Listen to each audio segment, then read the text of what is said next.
Hello नमस्कार प्यारे विद्यार्थियों, आप सभी का इस YouTube चैनल पर स्वागत है। आज अपने कक्षा 10 विषय गणित के अंदर मॉडल पेपर 2023-24 जो अपने सॉल्यूशन बोर्ड के द्वारा जो मॉडल पेपर जारी किया गया है उसका सॉल्यूशन अपने यहाँ पे करते हैं।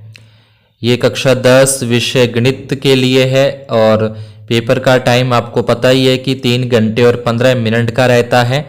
टोटल नंबर होता है वो 80 नंबर का पेपर होता है। यहाँ पे नीचे अपने को अलग अलग प्रश्नावलियों के अनुसार वो कितने नंबर की प्रश्नावली है और कितने उसमें से अपने को प्रश्न आएंगे वो भी नीचे अपने को दे रखा है। यहाँ पे वस्तुनिष्ठ 15 प्रश्न आएंगे, रिक्त स्थान है वो 7 प्रश्न, उसके बाद अति लघुत्रात्मक, लघुत्रात्मक, फिर दीर्घ उत्तरीय और उसके बाद निबधात्मक। इस तरीके से टोटल करके 51 क्वेश्चन बनते हैं और 80 नंबर का अपना पेपर है। यहाँ पे वास्तविक संख्याएं 4 नंबर की, बहुपद 4 नंबर का, ये सभी का अपने को एक तरीके से अंक बार यहाँ पे दे रखा है। और इसके बाद नीचे अपने को यहाँ पे इसका ब्लूप्रिंट भी दे रखा है, तो ये भी आप यहाँ से देख सकते हो कि इसमें से कौन सा बड़ा प्रश्न अपने को आएगा किस प्रश्नावली में से और किस प्रश्नावली में से छोटे प्रश्न आएंगे। इसके बाद अपने स्टार्ट करते हैं अपना जो माध्यमिक परीक्षा 2024 का नमूना प्रश्न पत्र जो कि कक्षा 10 के लिए जारी हुआ है। ठीक है, ये कुछ ऊपर अपने को निर्देश दिए होते हैं। अपना आता है खंड ए सेक्शन फर्स्ट ए के अंदर, जिसके अंदर बोला है कि संख्याओं 96 और 404 का आपको मैसे ज्ञात करना है। तो मैसे ज्ञात करने का सीधा सा तरीका अपने देखें तो पहले 96 के अपने को अभाज्य गुणनखंड यहाँ पे करने होते हैं। जो छोटे प्रश्न है वो अपने ऐसे स्क्रीन पे सॉल्व कर रहे हैं, जो बड़े प्रश्न होंगे उसको अपने अलग से सॉल्व करेंगे इसी वीडियो के अंदर। तो इसमें इस तरीके से 48 फिर 2 का भाग दे के 24 आ जाएगा, फिर 2 का भाग देंगे तो इसमें 12 आएंगे, फिर इसमें 2 का भाग दे के इस तरीके से 6 आ जाएगा, फिर 2 का भाग दे के 3 और फिर 3 का भाग करेंगे तो 1। यानी कि 96 के अपने पास गुणनखंड आ जाएंगे 2 गुणा 2 3 बार हैं और उसके बाद 1 2 3 4 5 बार हैं 2, तो यहाँ पे अपने 5 बार 2 लिखेंगे। इसके बाद 3 अपने पास 1 बार है। ऐसे फिर 404 के अपने को अभाज्य गुणनखंड करने हैं। तो 404 में अगर अपने भाग देते हैं तो यह आ जाएगा 202।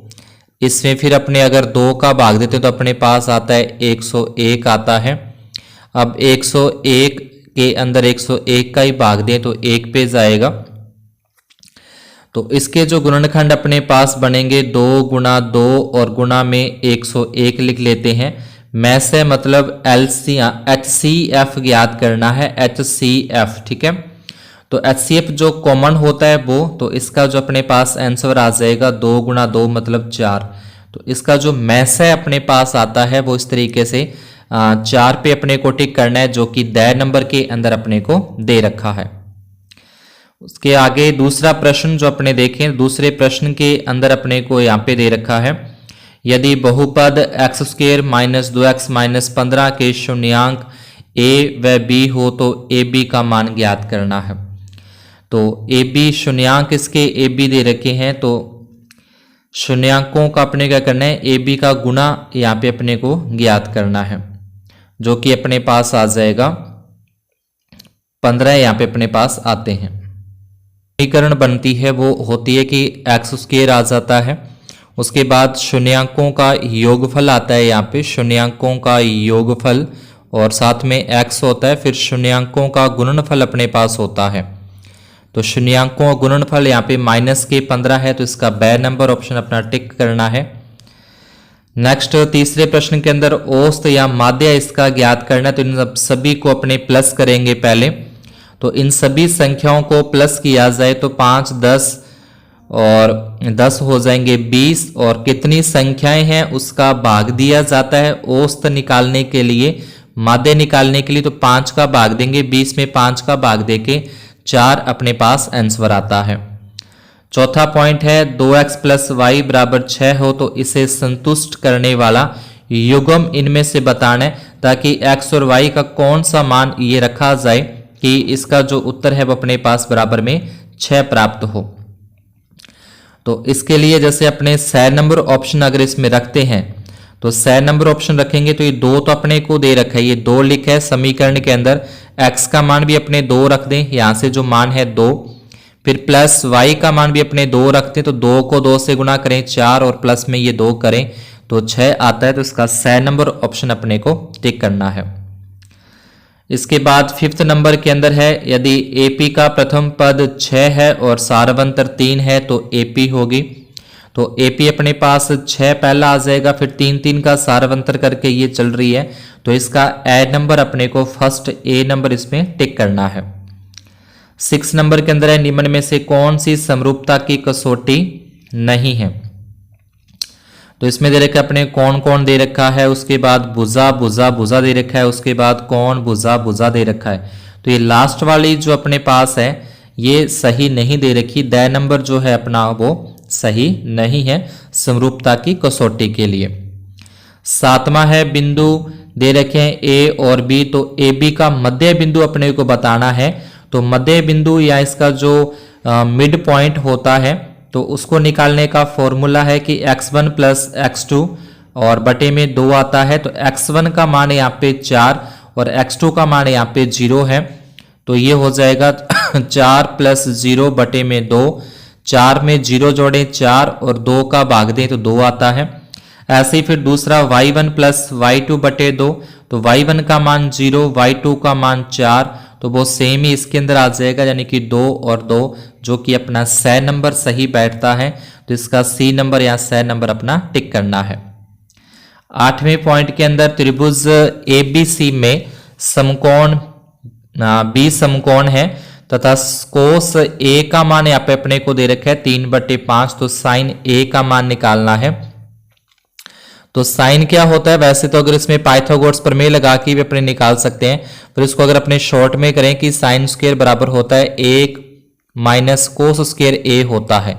तो 1 और कोस का मान अपने को दे रखा है 3/5, इसकी स्क्वायर कर दें तो ये अपने पास आ जाएगा 1 माइनस 3 का वर्ग 9, 5 का 25, इसके बटे में 1 लगाएं, यहां से 25 इसका अपने लघुत्तम लेते हैं लेस है।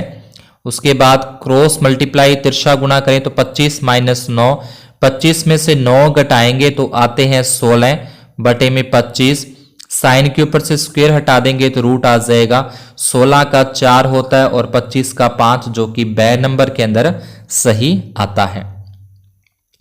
9वां पॉइंट है किसी मीनार की छाया उसकी ऊंचाई के बराबर हो तो सूर्य का कोण हमेशा 45 डिग्री 45 डिग्री का होता है। जब उसकी टावर की जो शेडो है वो उसकी हाइट के इक्वल ही हो तो उसका जो एंगल है वो 45 डिग्री का होगा। उसके बाद 10th नंबर के अंदर है वर्ग अंतराल 10-25 का वर्ग चिन्ह अपने को लिखना है, ठीक है। The class symbol of class interval यानी कि इसमें कितने का अंतर है वो अपने को बताना है। 10 से 25 के अंदर 15 का अंतर है तो इसका बी नंबर ऑप्शन अपना सही होगा। यहाँ पे अगर अपने से निम्न सीमा या उच्च सीमा पूछता है तो निम्न सीमा 10 है, उच्च सीमा 25 है, बट इसने वर्ग चिन्ह पूछा है मतलब कितने का अंतर है तो वो आ जाएगा 15 का। फिर 11वां है प्रश्न इसमें किसी वृत्त के व्यास के सिरों पर खींची गई स्पर्श रेखाएं आपस में समांतर होती हैं, पैरेलल होती हैं। 12वां है भुजा 7 सेंटीमीटर वाले एक घनाकार ब्लॉक के ऊपर अर्धगोला रखा है तो अर्धगोले का अधिकतम व्यास, तो जितनी उसकी भुजा है उतना ही उसका अधिकतम व्यास होगा, उतना ही उसका मैक्सिमम डायमीटर होता है।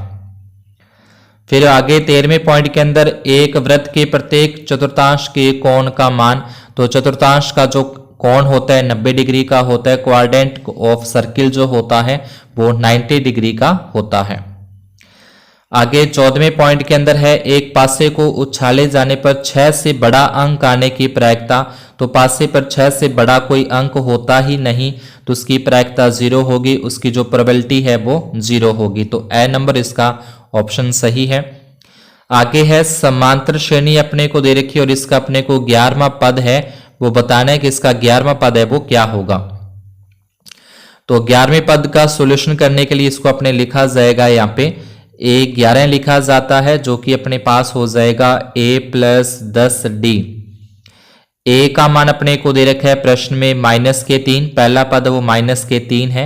उसके बाद 10 और डी का मान अगर अपने यहां से निकालें तो -1/2 में से माइनस करें 3, इसके बटे में 1 लगाएं, 2 इसका लघुत्तम आ जाएगा, -1 और 3 दूनी 6, ये घटा दें तो अपने पास आ जाएगा 5/2, यानी कि इस डी का मान अपने पास आएगा 5/2। ये 2 के पाड़े से 5, 10 कट जाएगा 5 पे। उसके बाद -3, 5 को 5 के साथ गुना करें 25, 25 में से 3 माइनस कर दें तो 22 आता है, जो कि अपने पास ए नंबर के अंदर दे रखा है, यानी कि इसका अपने को 11th नंबर टर्म फाइंड करना है। उसके बाद जो रिक्त स्थान है अपने को फिल इन द ब्लैंक्स है वो दे रखे हैं यहाँ पे। फर्स्ट के अंदर अपने को प्रथम पद यहाँ पे बताना है इसका, ठीक है। प्रथम पद तो इसका जो फर्स्ट टर्म है, जो पहली टर्म है फर्स्ट टर्म, वो इसकी आ जाएगी 3। सारवंतर यहाँ पे देखें तो 1 में से 3 माइनस करें, ये 1 है, इसमें से 3 माइनस करेंगे तो अपने पास आता है -2। सेकंड पॉइंट है cos square theta plus sine square theta का मान अपने पास होता है 1 होता है। Cos square plus sine square का जो मान है वो अपने पास 1 आ जाएगा। उसके बाद तीसरा है एक शंकु की त्रिज्या दे रखी है 6 सेंटीमीटर, ऊंचाई दे रखी है 8, तो त्रिक ऊंचाई अपने को बतानी है। त्रिक ऊंचाई इसकी होती है अपने पास r² प्लस h² और इसका रूट होता है। r का मान अपने को दे रखा है 6 की स्क्वायर करेंगे 36, h का मान 8 है, 8 की स्क्वायर करेंगे 64, दोनों को जोड़ेंगे तो 100 होता है और 100 का अगर अपने रूट निकालें तो वो आ जाएगा 10। तो इसकी जो त्रिक ऊंचाई है वो अपने पास 10 सेंटीमीटर आती है। चौथा खाली स्थान है वर्गीकृत आंकड़ों का माध्यक ज्ञात करने का सूत्र आपको यहाँ पे लिखना है, तो जो कि आ जाएगा माध्यक ज्ञात करने का ये अपने पास फॉर्मूला होता है n-n/2 -cf बटे में f और गुना में h। ये माध्यक ज्ञात करने का सूत्र है, ठीक है। मीडियन फाइंड करने का आ जाएगा उस प्रेक्षण का मान जिसकी बारंबारता सबसे अधिक होती है, ठीक है। The value of observation that has the highest frequency is called, तो इसको अपने बहुलक कहते हैं, इसको अपने मोड कहा जाता है, ठीक है। बहुलक या फिर इसको अपने मोड कहते हैं। उसके बाद छठा प्रश्न है घड़ी के मिनट की सुई द्वारा 1 मिनट में रचित कोण, तो 1 मिनट में घड़ी की सुई 6 डिग्री का कोण बनाती है, ठीक है। 1 मिनट के अंदर जो क्लॉक हैंड है वो 6 डिग्री का एंगल बनाती है। सातवां है एक असंभव घटना की प्रायिकता जो प्रोबेबिलिटी बतानी है अपने किसकी, इम्पॉसिबल इवेंट की प्रोबेबिलिटी, तो इम्पॉसिबल यानी कि असंभव घटना की जो प्रायिकता है वो 0 होती है। फिर तीसरा आता है 1260 के अपने को अभाज्य गुणनखंड करने, प्राइम फैक्टर अपने को बताने हैं 1200 और 60 के, तो इसको भी अपने इस तरीके से करेंगे। पहले इसके अभाज्य गुणनखंड आ जाएंगे 630 आ जाएगा, फिर 2 से करेंगे तो अपने पास इसका आ जाएगा 315। अब इसमें 2 का नहीं जाएगा, अब इसमें अपने 3 का दें तो 3 एकम 3 और 3 5 से 15 होते हैं। फिर इसमें 3 का जाएगा तो 3 का इसमें भाग दें, 3 तिये 9 आ जाएगा, 1 5 तिये 15। फिर 3 का भाग इसमें नहीं जाएगा, 5 से जाएगा 7 पे और 7 से फिर आ जाएगा 1 पे। तो ये इसके अभाज्य गुणनखंड घातांक रूप के अंदर अपने को लिखने हैं, यहाँ पे बोला है इसने, ठीक है। प्राइम फैक्टर जो है तो इसको पहले अपने इसके लिख देंगे, जैसे 1260 लिखा और उसके आगे जितने इसके अभाज्य गुणनखंड आते हैं 2 गुना 2, उसके बाद फिर 3 गुना 3, फिर 5 गुना 7। अगर सीधा बोलता है गुणनखंड गुणनफल रूप में लिखो, ठीक है, मल्टीपल फॉर्म के अंदर बोलता तो इस तरीके से लिखना था। अब इसको घातांक रूप में लिखना है तो 2 बार आ रहे हैं और 3 है वो भी 2 बार आ रहे हैं, फिर 5 वो 1 बार है, फिर 7 है वो भी 1 बार है, तो ये इसका घातांक रूप या एक्सपाउंडेड फॉर्म हो जाती है। सेकंड पॉइंट है यदि बहुपद दे रखा है 2x² + x + k का 1 0 1 3 है तो k का मान अपने को ज्ञात करना है। तो यहाँ पे x की जगह पे अपने इसका 3 मान रख दे देंगे। जहाँ पे x है ना, जैसे ये x है इसकी जगह पे 3 रख दिया, फिर x है उसकी जगह पे 3, फिर k का k और बराबर में 0 रख देंगे और 3 का वर्ग करेंगे। 3 का वर्ग 9 होता है, 9 का 2 के साथ गुणा करें, 9 दूनी 18 प्लस 3 प्लस k और इक्वल में 0 आ जाएगा। ये 18 और 3 को अगर अपने जोड़ें तो ये 21 होते हैं। प्लस का 21 बराबर के दूसरी तरफ लेके जाएंगे तो माइनस का 21। तो यहाँ से जो k का मान है वो अपने पास माइनस के 21 आता है। आगे चले तीसरे पॉइंट के अंदर, इसमें दे रखा है कि 9 पेंसिल था, 8 पेन का मूल्य 54 रुपये है, तो इसे 20 गिनती रूप में लिखना है। तो माना कि एक पेंसिल का ऐसे ऊपर लिख देंगे एक लाइन दोनों। माना कि एक पेंसिल का मूल्य 100 रुपये है, एक पेन का मूल्य 8 रुपये है, तो उसके बाद ये लिख देंगे इसका 20 गिनतीय रूप आ जाएगा 9x प्लस 8y और बराबर में अपने पास आ जाएगा 54। इसको अपने इस तरीके से लिख सकते हैं कि 9x प्लस 8y और माइनस के अंदर 54 और बराबर में 0। ये प्लस के 54 इधर लेके जाएंगे तो माइनस के हो जाते हैं और बराबर में 0। ये इसका आ जाता है 20 गिनतीय रूप आता है। ठीक है, अलजेब्रिक फॉर्म आती है। उसके बाद अगला चौथे पॉइंट के अंदर अपने को दे रखा है कि ए ई, ये दे रखा है ए ई और बटे में ई सी। तो ए ई का मान 3 है, इसका मान 2 और ए डी का मान अपने को दे रखा है 2.7 और इसका मान अपने को बताना है। तो ये आती है आधारभूत समानुपातिक प्रमेय से लिखेंगे इसको लिखा जाएगा अपने पास आधारभूत समानुपातिक प्रमेय। ठीक है, ऊपरी पर आपको लिख देनी है पहले इस चौथे पॉइंट में आधारभूत समानुपातिक प्रमेय लिखना है। आधारभूत समानुपातिक प्रमेय से ये लिख के और उसके बाद फिर आप इसमें लिखोगे कि ए डी बटे में आ जाएगा डी बी, फिर बराबर में ए ई और बटे में ई सी। ए डी का मान अपने को दे रखा है जी 2.7, डी बी का मान अपने को ज्ञात करना है, ए ई और ये अपने को दे रखा है 3/2, यहाँ पे दे रखा है 3/2।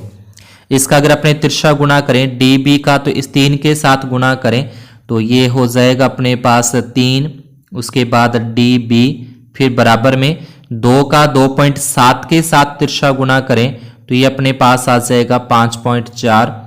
डी बी का मान अपने को बताना है तो ये हो जाएगा 5.4 और बटे में 3। अब 3 का इसमें भाग दें, 3 एकम 3 और 8 3 24, तो इसका उत्तर आ जाएगा 1.8 सेंटीमीटर। इस तरीके से इसको अपने सॉल्व करना है। उसके बाद फिर 5वां पॉइंट आता है बिंदु की x अक्ष से दूरी बतानी है। तो x अक्ष से दूरी बताएंगे तो y वाला मान अपने पास आता, तो इसकी x अक्ष से दूरी आ जाएगी 4। छठा है 14 सेंटीमीटर त्रिज्या के गोले का संपूर्ण पृष्ठीय क्षेत्रफल निकालना है। तो यहाँ पे लिखेंगे, पहले ये लिखेंगे कि गोले का संपूर्ण पृष्ठीय क्षेत्रफल, गोले का संपूर्ण पृष्ठीय क्षेत्रफल बराबर, इसका सूत्र होता है 4 पाई आर स्क्वायर होता है। 4 गुना पाई का मान आ जाएगा 22/7। त्रिज्या अपने को दे रखी है 14 और गुना में 14, 7 एकम 7, 7 दूनी 14 कट जाएगा। 22 को 4 से गुना करें, 22 चौके 88 और 14 को 2 से गुना करें, 14 दूना होते हैं 28। अब इसको गुना करके जो भी इसका आंसर आता है वो आप खुद इसको गुना करके आगे लिख देना सेंटीमीटर स्क्वायर के अंदर। 7वां पॉइंट है अपने पास यहाँ पे एक सिलेंडर, एक बेलन की ऊंचाई दे रखी है 11, उसका वक्र पृष्ठीय क्षेत्रफल दे रखा है, तो बेलन की त्रिज्या अपने को ज्ञात करनी है। तो यहाँ पे लिखेंगे अपने बेलन का वक्र पृष्ठीय क्षेत्रफल, ऐसे बेलन, उसके आगे लिखने है का वक्र पृष्ठीय क्षेत्रफल बराबर 968। इसके बाद इसका सूत्र लगा देंगे, वक्र पृष्ठीय का होता है 2 पाई आर एच होता है बराबर में 968। 2 का 2 रखा, पाई का मान 22/7 रखा, आर का मान अपने को नहीं पता, ज्ञात करना है। एच का मान अपने को दे रखा है 11 और बराबर में आ जाएगा 968। 22 का और इस 2 का, इन दोनों का अगर अपने गुना करें, 22 और 2 का गुना करने पर आता है 44, फिर गुना में आ जाएगा 11, बटे में 7 है और गुणा में इसके r बराबर 968। अब ये जो बटे में 7 है वो 968 के गुणा में चले जाएंगे और जो गुणा में है 44 और 11 वो अपने पास कहाँ आ जाएंगे, भाग में आ जाएंगे। यानी कि r का मान यहाँ से लिखें तो ये लिखा जाएगा 968 गुणा में 7 और इसके बटे में आ जाएगा 44 और गुणा में 11। अब इसको अगर अपने काटें किसी पहाड़े से, जैसे 11 के पहाड़े से अगर देखें तो ये कटता है, तो ये अपना 44 के पहाड़े से कट जाएगा। 968 में 44 का भाग दें 22 पे जाता है, फिर 11 एकम 11, फिर 11 दूना 22, ये भी कट जाएगा। 7 को 2 के साथ गुणा करेंगे तो इस बेलन की जो रेडियस है, त्रिज्या है, उसकी आ जाएगी 14 सेंटीमीटर। इसके बाद 8वें पॉइंट के अंदर जिसमें अपने को दे रखा है यहाँ पे कि त्रिज्या 14 सेंटीमीटर वाले वृत्त के चाप केंद्र पर 60 डिग्री का कोण अंतरित करती है, तो चाप की लंबाई अपने को ज्ञात करनी है। तो यहाँ पे लिखेंगे चाप की लंबाई बराबर, इसका सूत्र होता है 2 पाई r थीटा बटे में 360। 2 का 2 आ जाएगा, पाई का मान 22 बटे 7 होता है, त्रिज्या अपने को दे रखी है 14, थीटा का मान 60 डिग्री और बटे में आ जाएगा 360। 7 एकम 7, 7 दूनी 14 कट जाएगा, ये 60 एकम 60 और 7 छिक्के तक कट जाएगा। इसके बाद ये 2 के पहाड़े से फिर 2 एकम 2 और ये 2 तिये 6, 22 का 2 के साथ गुणा करेंगे 44 बटे में आता है 3, ठीक है। तो 22 दूना 44 और बटे में 3, ये इसकी क्या आ जाएगी, चाप की लंबाई अपने पास आ जाती है। 9वां पॉइंट है 8 मीटर ऊंचे एक खंबे की छाया की लंबाई अपने को दे रखी है और उसका कोण अपने को ज्ञात करना है। ये जैसे 6 मीटर ऊंचा खंबा है, इसकी अपने को जो छाया दे रखी है वो 2√3 अपने को दे रखी है और इसका ये जो कोण है वो अपने को ज्ञात करना है। तो ये tan थीटा में होते हैं, लंब और आधार होता है tan थीटा में। tan थीटा बराबर लंब और बटे आधार। 2 के पहाड़े से काटें, 2 तिये 6 कट जाएगा। अब इस 3 को अपने √3 गुना √3 लिख सकते हैं, जो ऊपर अंश में 3 दे रखा है और बटे में आ जाएगा √3, ये कट जाएगा, अकेला एक √3 बचता है। तो ये tan 60 का मान अपने पास होता है, यानी कि tan थीटा और √3 की जगह पे अपन लिख देंगे tan 60 डिग्री। tan से tan कैंसिल हो जाएगा, तो एंगल जो कोण है उसका मान अपने पास आएगा 60 डिग्री आता है, यानी कि थीटा बराबर 60 डिग्री। 10वां पॉइंट है 20 मीटर ऊंचे नदी के पुल से एक नाव का कोण अपने को दे रखा है 30 डिग्री। नाव को पुल तक पहुंचने में कितनी दूरी तय करनी होगी। तो इस तरीके से 20 मीटर अपने को दे रखा है और ये जो कोण दे रखा है वो दे रखा है अपने को 30 डिग्री का और ये अपने को ज्ञात करना है। कोई भी इसको नाम दे सकते हैं, ए, बी और सी। तो इसके अंदर भी tan थीटा लगा देते हैं, tan थीटा, ठीक है। tan थीटा बराबर आ जाएगा लंब AB और बटे में आधार है BC। tan थीटा का मान अपने को दे रखा है 30 डिग्री का, AB का जो मान आ जाएगा वो 20 आता है और BC का मान यहाँ पे अपने को ज्ञात करना है। tan 30 का मान होता है 1 बटे √3, ये आ जाएगा 20 और बटे में BC आता है। यहाँ से तिरछा गुणा करें तो तिरछा गुणा करने पर आ जाएगा BC बराबर में 20√3, तो ये इसका आंसर आएगा। आगे बै नंबर ऑप्शन के अंदर अपने चलते हैं, जिसमें खंड बै ये अपने अलग से कॉपी पे करते हैं। आगे के जितने भी प्रश्न हैं, ये प्रश्नों को आप एक बार इसको देख सकते हैं। सारे के सारे जो प्रश्न अपने को दे रखे हैं और इन प्रश्नों को अपने अलग से सॉल्व करते हैं, क्योंकि इनके जो आंसर है वो स्क्रीन पे पूरे नहीं आ सकते, तो इसको अपने अलग से सॉल्व करेंगे। ये खंड, उसके बाद खंड सह चलता है। इस खंड सह इसके अंदर अपने को ये दे रखा है सारा का सारा 3-3 नंबर के प्रश्न है खंड सह के अंदर। और उसके बाद अपने पास खंड दय आता है। खंड दय के अंदर अपने पास 4-4 नंबर के प्रश्न आएंगे 3। तो इसको अपने करते हैं एक अलग पेज पे।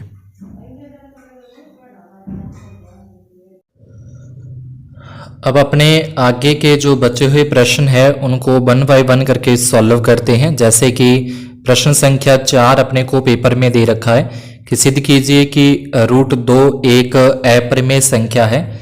तो इसके लिए सबसे पहले अपने इसको मान लेते हैं। माना कि √2 एक परिमेय संख्या है। अब दो पूर्णांक a और b लेते हैं जो कि सह-अभाज्य है। सह-अभाज्य जिसको अपने को प्राइम नंबर भी कहते हैं। मतलब ऐसी संख्याएं जिनका अभाज्य गुणनखंड अपने करें तो उनका महज़ 1 आता है। मतलब उनका जो उभयनिष्ठ गुणनखंड या सार्वनिष्ठ जो गुणनखंड है, कॉमन जो फैक्टर है वो 1 ही होता है। उसके बाद ए बी जो अपने लिए हैं उसको लिखेंगे a/b बराबर में √2 आ जाएगा। इस 2 के बटे में 1 लगा के इसका तिरछा गुणा अगर अपने यहाँ से करते हैं, या फिर जैसे पहले दोनों का अगर अपने वर्ग कर दिया तो यहाँ लिख देंगे दोनों तरफ वर्ग करने पर। तो दोनों का वर्ग करने के बाद फिर अपने यानी कि a का वर्ग a² हो जाएगा, b² हो जाएगा, √2 का वर्ग करेंगे तो 2 आता है। इसके बाद 2 के बटे में अगर अपने 1 लगाते हैं तो 2 के बटे में 1 लगाकर इसका अपने तिरछा गुणा यहाँ से करें तो ये हो जाएगा a² को 1 से गुणा करें a² हो जाएगा, 2 का b² से गुणा करें 2b² होता है। तो इसको अपने इस तरीके से भी लिखा जा सकता है कि a² और बटे में 2 और बराबर में b²। ठीक है, तो यहां से इसका जो मतलब जो ये चीज अपने पास आई है कि a² बटे 2, इसका मतलब a² में 2 का भाग पूरा पूरा जाता है तो 2a² को विभाजित करता है। तो ये जो 2 है वो a को भी विभाजित करेगा। अब हम a बराबर 2c लेते हैं। a बराबर यहाँ पे 2c लिख सकते हैं, या c कोई पूर्णांक है। उसके बाद दोनों तरफ वर्ग करने पर तो इनका वापिस अपने वर्ग करेंगे, a का वर्ग a², 2c का वर्ग 2c आ जाएगा इस तरीके से। फिर इनकी जब स्क्वायर करते हैं तो a² और 2 का 4c² हो जाएगा। अब a² ऊपर अपने लिखा था कि a² बराबर 2b² है, ये ऊपर अपने निकाला था तो वहीं से a² बराबर 2b, मतलब इस a की जगह पे अपने 2b की स्क्वायर लिख देंगे और ये 4c² हो जाएगा। उसके बाद ये जो 2 गुणा में है, गुणा वाली संख्या इसके भाग में 4 में 2 का भाग देंगे 2 आता और c² हो जाएगा। उसके बाद फिर वही बनता है कि b के बटे में b² के बटे में 2 आ जाएगा और बराबर में c² निकलता है। और यही अपने ऊपर भी एक लिखा था अभी कि a² बटे में 2। तो यानी कि दोनों के अंदर ही क्या हो रहा है कि a² के अंदर भी 2 का विभाजित हो रहा है, b² भी 2 से विभाजित हो रहा है। तो वो चीज यहाँ पे लिखेंगे 2b² को विभाजित करता है, 2b से भी विभाजित होगा। तो यहाँ पे आप देख रहे हो कि 2 इसके अंदर भी भाग जा रहा है, 2 का इसके अंदर भी भाग जा रहा है, लेकिन अपने a और b जो संख्या ली थी वो सह-अभाज्य संख्या ली थी जिसका भाग यानी कि सिर्फ 1 के अलावा किसी और संख्या से भाग नहीं जाएगा। लेकिन यहाँ पे 2 से भी भाग जा रहा है तो इसका मतलब क्या हुआ, तो इसका लिखेंगे अपने a और b में कम से कम एक उभयनिष्ठ गुणनखंड 2 है जिसका भाग जा रहा है। लेकिन इस तथ्य का विरोधाभास होता है कि a और b तो सह-अभाज्य संख्याएं हैं, उसमें एक के अलावा 1 के अलावा किसी का भाग नहीं जाना चाहिए। यह हमारी परिकल्पना गलत है, इसके कारण ऐसा हुआ। अतः √2 एक अपरिमेय संख्या है। इसके बाद अपना 5वां प्रश्न को देखें तो 5वें प्रश्न के अंदर भी कुछ ऐसा ही है कि बहुपद अपने को दे रखा है यहाँ पे और शून्यांक दे रखे हैं। तो इसकी तुलना पहले इसको थोड़ा अपने सही करके लिखना पड़ता है। पहले 2 घात आता है, फिर उसके बाद 1 घात, यानी कि इस रूप का अपने पास होना चाहिए ax² + bx और बाद में अकेली संख्या। तो इस रूप के अंदर अपने पहले जो ये बहुपद दे रखा है इसको इस तरीके से लिखेंगे। उसके बाद इसकी तुलना करें तो ये जो a है यानी कि यहाँ पे 6 है तो यहाँ पे a है, तो मतलब a का मान अपने पास 6 हो जाएगा, b का मान अपने पास -7, c का मान अपने पास -3। और ये जो शून्यांक होते हैं वो शून्यांक अल्फा और बीटा के मान होते हैं। मतलब अल्फा का मान 3/2, बीटा का मान -1/3। तो ये अपने को जरूरी चाहिए उसकी जांच करने के लिए कि गुणांक अपने को पता होने चाहिए जो उसके गुणा में लगे हुए हैं, जैसे ये गुणा में है, और उसके शून्यांक मतलब अल्फा और बीटा के मान अपने को पता होना चाहिए। अब आगे जांच करते हैं। तो पहले लिखेंगे शून्यकों का योगफल, यहां पे लिखना है। तो शून्यकों का योगफल करेंगे तो ये हो जाएगा अल्फा प्लस बीटा बराबर माइनस बी बटे ए, ये इसका सूत्र होता है। अल्फा का मान जो अभी अपने ऊपर मैंने आपको बताया 3/2, बीटा का मान माइनस के 1/2, प्लस है तो ये प्लस ही आएगा। उसके बाद फिर ये माइनस का यहाँ पे माइनस, बी का मान माइनस के 7 में ए का मान 6 है। ये प्लस का जब इस माइनस के साथ गुणा करते हैं तो ये माइनस हो जाएगा बीच में, ये माइनस और ये माइनस दोनों प्लस 7/6। अब 2 और 3 का लघुत्तम लिया जाए, 2 और 3 का लेस है 6 होता है। यहां से तिरछा गुणा करें, 3 को 3 से गुणा किया 9, 2 को 1 से गुणा करेंगे 2, और इधर वाला सेम आ जाएगा। फिर 9 में से 2 माइनस करते हैं तो 7 बचते हैं, 7/6, और इधर भी 7/6 आता है, मतलब दोनों बराबर हो गए। उसके बाद दूसरा जिसमें जांच होती है वो शून्यकों का गुणनफल की, मतलब अल्फा गुना बीटा बराबर सी बटे ए, अल्फा का मान फिर बीटा का मान फिर सी का मान और ए का मान, इसका गुना करें 3 एकम 3 और 3 दूनी 6, तो ये अपने पास दोनों के दोनों बराबर आ जाते हैं। अतः बहुपद के शून्यांकों एवं गुणनफल की के बीच से जो संबंध है वो सही है। तो इसको आप पूरे को अगर आप देखना चाहें तो कुछ इस तरीके से अपने पास ये आता है। तो यहां से आप देख सकते हो ऊपर ए बी सी के मान लिखे हुए हैं, अल्फा और बीटा के मान लिखे हुए हैं, वही मान नीचे इनके अंदर अपने को रख के और इसको सॉल्यूशन करना है। उसके बाद अपने देखिए अगला जो अपना प्रश्न है, इसके अंदर समीकरण 6 के अंदर अपने को प्रश्न संख्या 6 के अंदर 2 समीकरणें अपने को दे रखी हैं। रेखिक समीकरण युग्म इसको अपने बोलते हैं, वो दे रखा है। समीकरण नंबर 1 और समीकरण नंबर 2 अपने पास हो जाएगी, ये 1 नंबर है और ये अपनी 2 नंबर आ जाती है। अब इन दोनों को अपने को करना है, हल करना है। तो इन समीकरणों को हल करने की अपने सिलेबस में 2 विधियां दे रखी हैं, एक प्रतिस्थापन विधि से है और एक अपने पास विलोपन विधि से है। तो पहले अपने विलोपन विधि से करें तो यहां लिखेंगे समीकरण 1 से, ये अपनी समीकरण जो 1 थी इसको हल करके मैंने यहाँ पे लिखा है कि प्लस का 1 बराबर किधर लेके आएंगे तो माइनस का y बराबर से इस तरफ आ जाएगा तो प्लस का होता है। तो यहां से समीकरण 3 आ जाएगी, x बराबर माइनस का y और प्लस का 1। इसको अपने 3 नंबर समीकरण नाम देंगे। x का यह मान समीकरण 2 में रखने पर जो अपने को प्रश्न में ये 2 नंबर समीकरण दे रखी है वो मैंने यहाँ पे लिख दी। इसमें 3 का 3 लिखा, इस x की जगह पे जो ये मान निकला है x का -1 प्लस y वो लिख देंगे, फिर 2y का 2y, फिर ये 12 का -12 लिखा, बराबर में अपने पास आता है 0। इसको अगर अपने 16 यहाँ पे करते हैं तो 3 को जब -1 से गुणा करेंगे -3, फिर 3 को y से गुणा करेंगे 3y, फिर ये 2y का 2y -12 आ जाएंगे। फिर 3 और 2 प्लस करें तो ये होते हैं 5, -3 और -12 -15, ये -15 जब बराबर के इस तरफ लेके आएंगे तो +15 हो जाएंगे और ये जो 5 गुना में है वो इसके बटे में आ जाएगा। 15 में 5 का भाग देते हैं 3 आता है, यानी कि y का जो उत्तर है वो अपने पास 3 आ जाएगा। y का आंसर अपने पास 3 आता है। ये y का मान अपने समीकरण 3 में रख सकते हैं, समीकरण 1 में रख सकते हैं, समीकरण 2 में रख सकते हैं। तीनों समीकरणों में से किसी के अंदर भी अपने y का मान यहाँ पे रखा जा सकता है। तो मैंने ये जो 3 नंबर समीकरण है वो यहाँ पे ली, इसमें x आ गया बराबर में -1 और y की जगह पे 3 में से 1 घटा दिया 2 होता है, यानी कि x बराबर 2 आ जाएगा। तो ये इस तरीके से अपने पूरा का पूरा इसका सॉल्यूशन यहाँ पे एक साथ देख सकते हो। तो ये अपने इसका पूरा सॉल्यूशन यहाँ पे हो जाता है। इसके बाद नेक्स्ट जो अपनी विधि आती है उसको अपने विलोपन विधि के नाम से जानते हैं। तो ये छोटी सी अपनी विलोपन विधि भी साथ में कर लेते हैं। दोनों में से जो आपको अच्छी लगे, प्रतिस्थापन विलोपन कोई भी एक करनी है। तो अब विलोपन विधि के अंदर अगर आपने देखें तो इसके अंदर दोनों समीकरणों के जो x के गुणांक हैं वो अपने को एक जैसे करने हैं, समान करने हैं, ताकि उसको अपने विलोपित किया जा सके, उसको अपने काटा जा सके। समीकरण 1 के अंदर तो x है अकेला और समीकरण 2 के अंदर 3x है।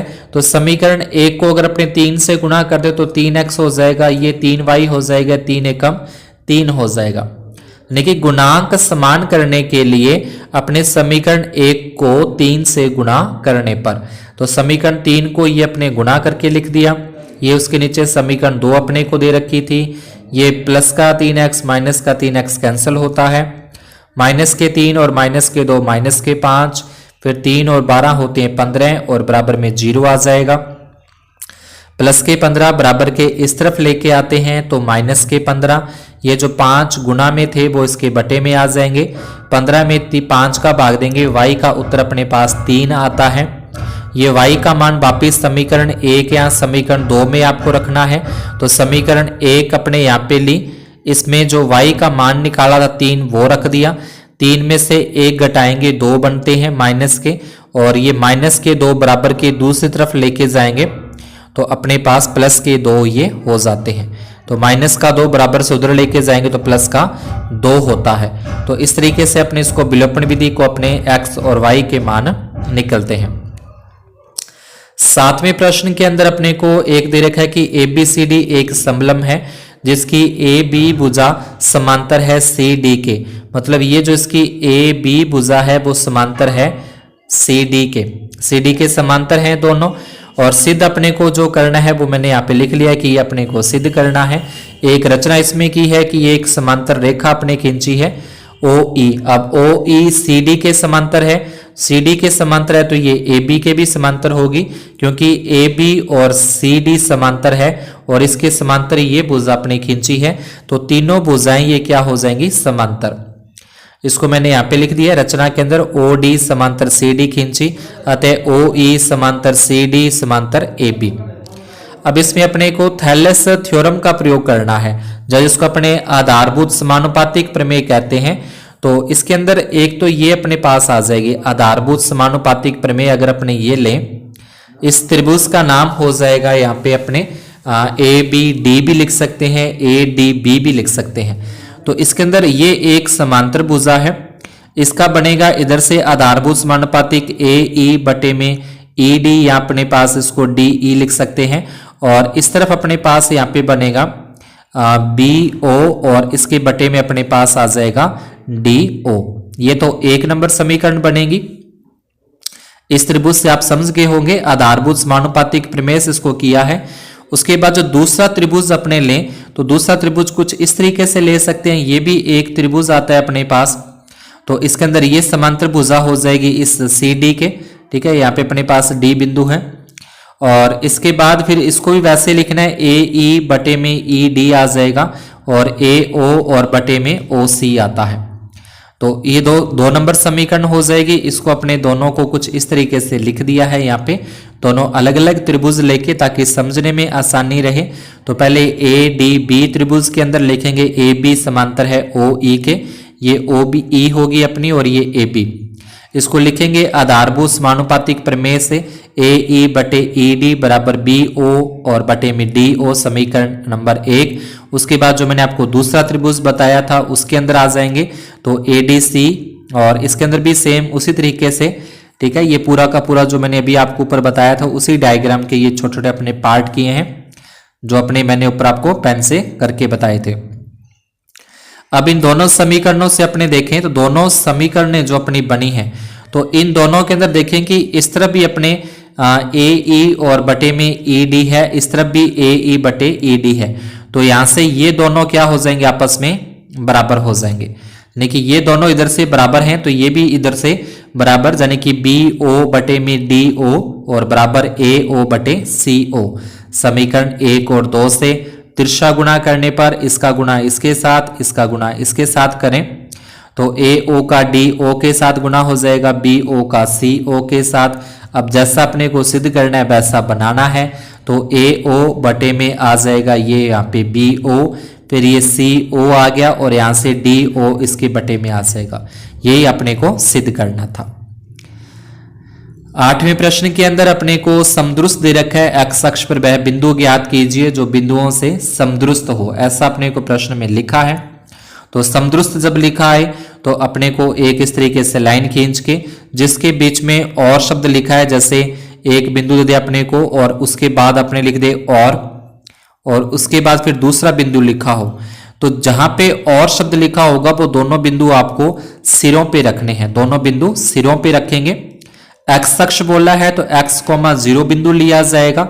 y अक्ष बोलता है तो 0, y लेना है।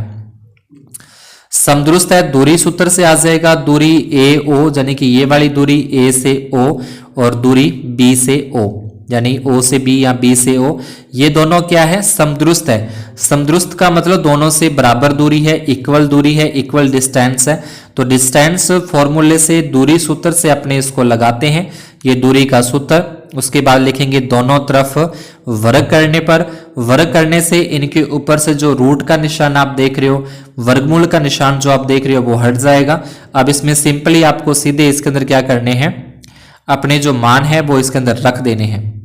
जैसे यहाँ पे AO है तो A और O बिंदु से, तो ये x2 का मान x हो जाएगा माइनस x1 का मान 6, इसकी स्क्वायर है। फिर y2 का मान 0 है माइनस y1 का मान अपने पास आ जाएगा 5, इसकी स्क्वायर आ जाएगी। बराबर में BO से रखने हैं तो इसमें x2 का मान आ जाएगा माइनस के 4, x1 का मान है x, इसकी स्क्वायर आ जाएगी। उसके बाद फिर y2 का मान अपने पास 5 है, y1 का मान 0 और इसकी स्क्वायर। अब आगे इसको जो अपने होल स्क्वायर खोलने वाला अपने पास सरल समीका होती है a माइनस बी की होल स्क्वायर, तो उससे अपने इसको a square plus b square minus 2ab उस वाले तरीके से इसको आगे सॉल्व करते हैं।